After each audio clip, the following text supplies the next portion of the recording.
जियो के नेट में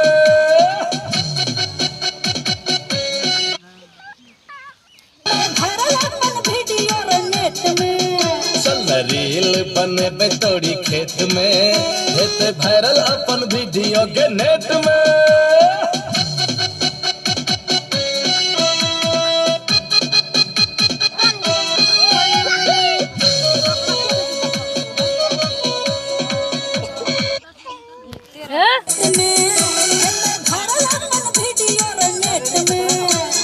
रील बने तोड़ी खेत में हेते वायरल अपन वीडियो के नेट में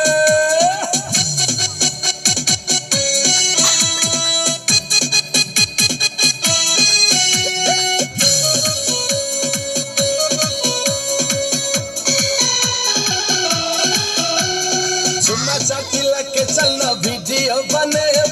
फेसबुक पर।